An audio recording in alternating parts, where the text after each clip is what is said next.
Corto corto. Corto corto. Corto corto. Corto corto. Corto corto. Corto corto.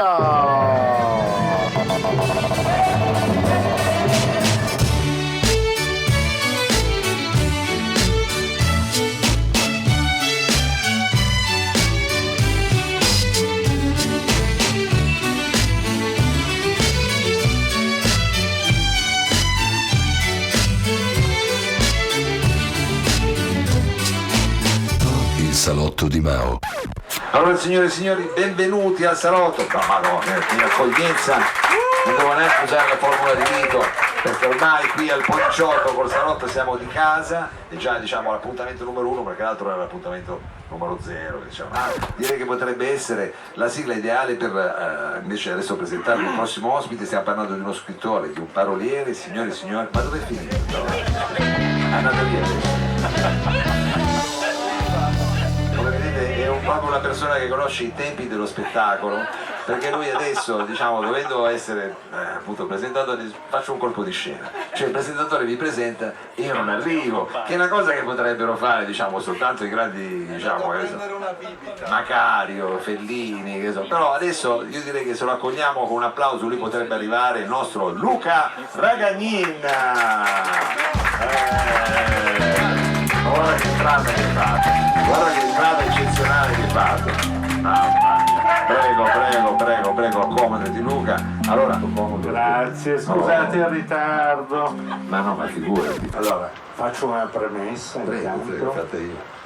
che in Italia nessuno può fare lo scrittore se non è paraculato.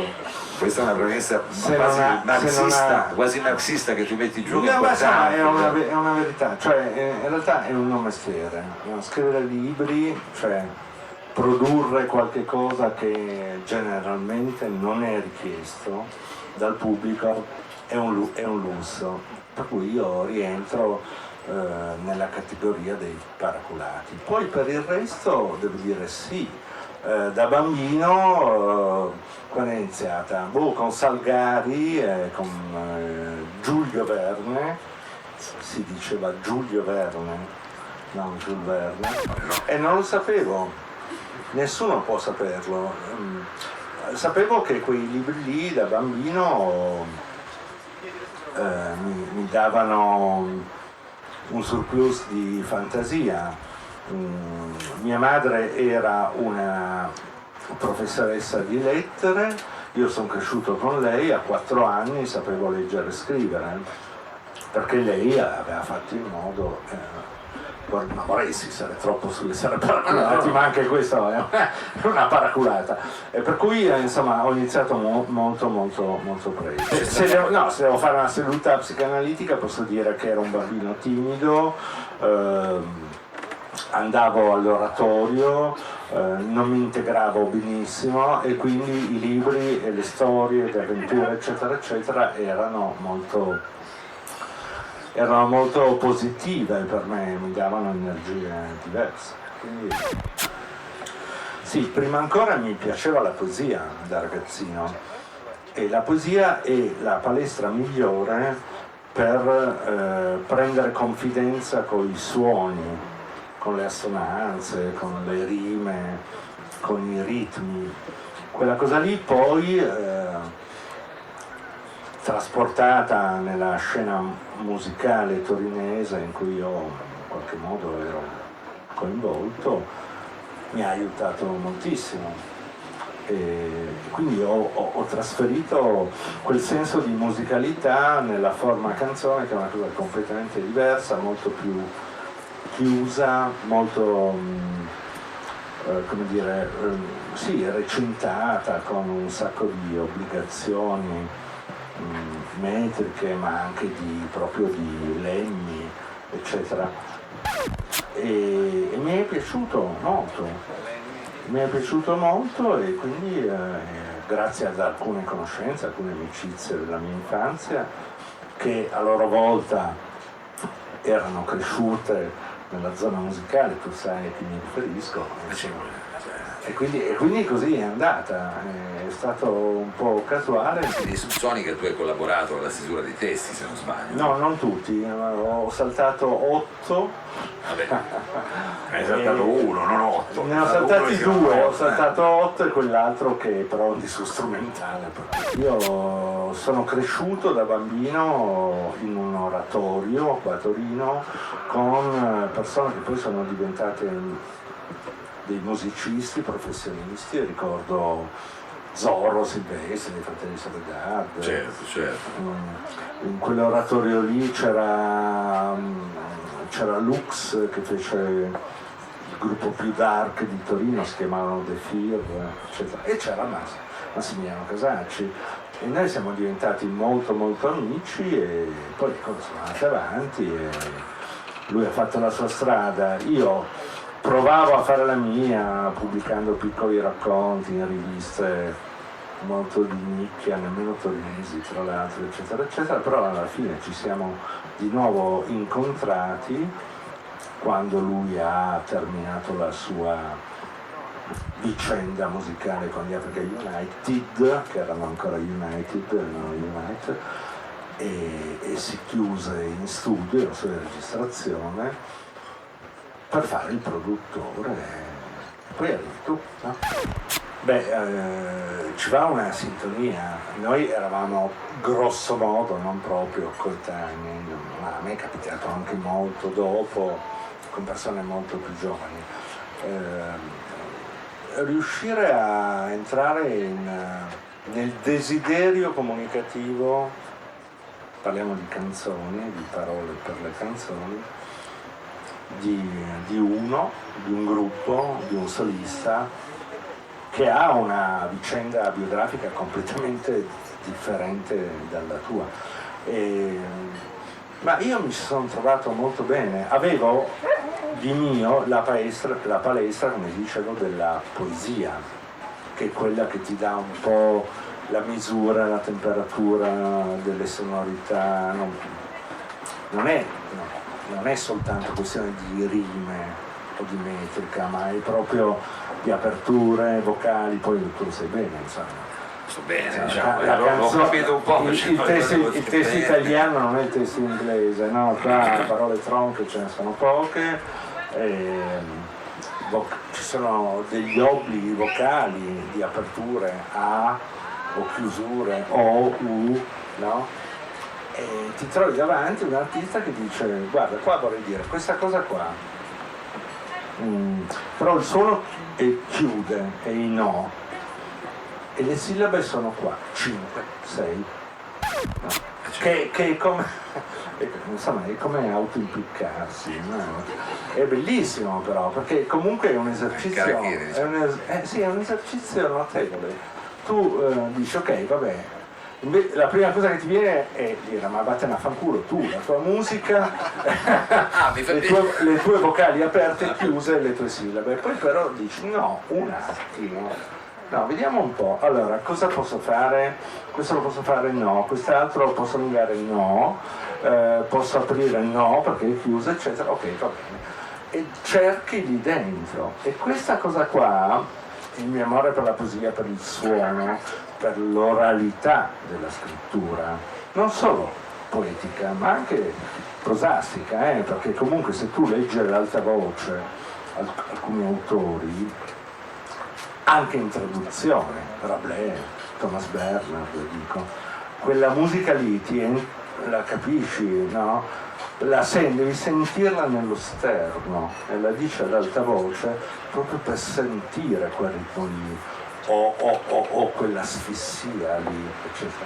Tutto questo un po' mi è servito, quelle limitazioni che per me erano nuove ma che ho imparato a conoscere della forma canzone mi sono servite, ho messo tutte insieme e poi qualcosa è uscito fuori, perché non lo so, a differenza di molte persone che scrivono, io non mi rileggo mai, perché voglio andare avanti, magari mi accanisco, mi inceppo su qualche cosa che sto facendo, poi però se trovo la soluzione che per me è adeguata, e questo vale per una canzone, vale per un racconto, vale per un romanzo, una volta che esco di lì non ci torno più. Sì, l'ho fatto anche su Zappa, perché le Zeppelin sono 9 dischi più un live. Zappa sono 55 ufficiali, quasi tutti doppi, molti tripli, più altri 60 dell'estate Zappa che... vabbè, insomma, sì, perché ha un senso, questa cosa qua secondo me ha un senso. Non mi è capitato sempre, ma quando mi è capitato di prendere un autore al suo primo libro o al suo primo disco ed esserne rimasto in qualche modo, in qualche maniera toccato, poi ho continuato a seguirlo. Questo è anche uno dei motivi per cui non ho tempo per le cazzate tipo rileggere me stesso. C'è talmente tanta roba. No, ma io ho molto pudore su questo, anche perché avvicinandomi velocemente ai 60, certe cose non le dicevo neanche prima in realtà, però dirle adesso significherebbe passare per un vecchio rincoglionito che rosica, no? Che è un ritratto sociale. Allora, posto che a me del sociale non mi frega un cazzo, no? Proprio zero, però vorrei evitare di passare per questa cosa qua. Oggettivamente io penso, per quanto riguarda la mia conoscenza, i miei studi, i miei approfondimenti, eccetera, in musica, che questo sia un momento, per l'Italia un momento veramente di recessione marcescente, non so come dire, siamo proprio nel miserrimo, nella misera espressione sia musicale che i testi.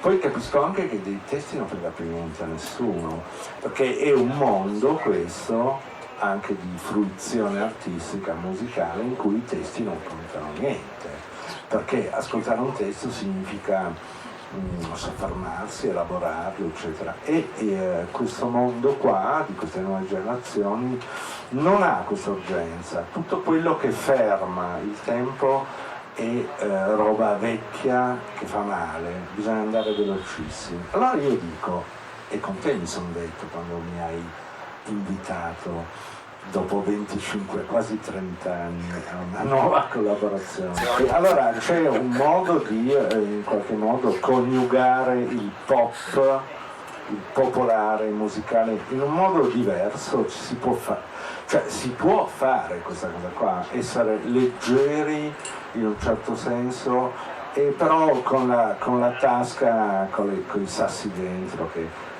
ti costringe ad andare giù e a pensare e a lavorare, sempre rimanendo lievi. Questa è stata la scommessa con te per questo tuo lavoro discografico nuovo e io ho provato a farlo. Vabbè, diciamo che questo è sempre un nuovo lavoro qua in Italia, anche nel cinema. Sì, sto lavorando come sceneggiatore a un progetto di Alessandro Castelletto, che è un regista qua di Torino, che si è messo in testa di raccontare la scena torinese musicale degli anni 90, con un focus dedicato ai Loschidesi, che sono, settimana c'è i prodromi dei Mau Mau, sì, esatto, Luca Morino. Sì. Quindi c'è Federico Sacchi, che è un music teller molto bravo, che è coinvolto in questo film. Stiamo lavorando su questa cosa qua. Guarda, per chiudere io ti direi, mi piace, cioè non è il modo artistico, il mezzo artistico, è il messaggio. Buttiamo dentro McLuhan e questa roba qua, il mezzo è il messaggio, no? Cioè il messaggio è la cosa più importante. La cosa più importante nel caso cinematografico è una memoria di una città molto diversa da questa, parlo di Torino, che era però anche molto pullulante, molto brulicante di germi, che poi sono un po' nati e si sono sviluppati, un po' si sono seccati.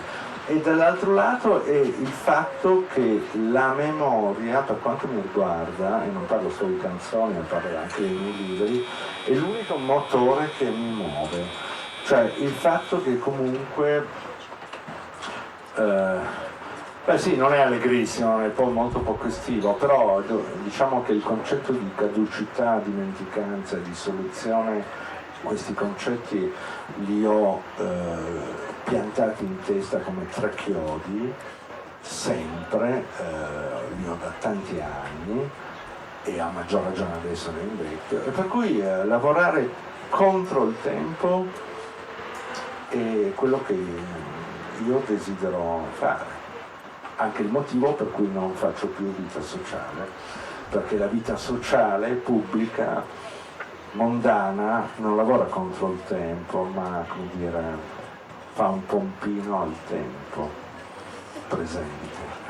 Signore e signori, Luca Ragagnini, Corto, un momento corto. quasi Corto, corto. Corto, corto. Corto, corto. Corto, corto. Corto, corto.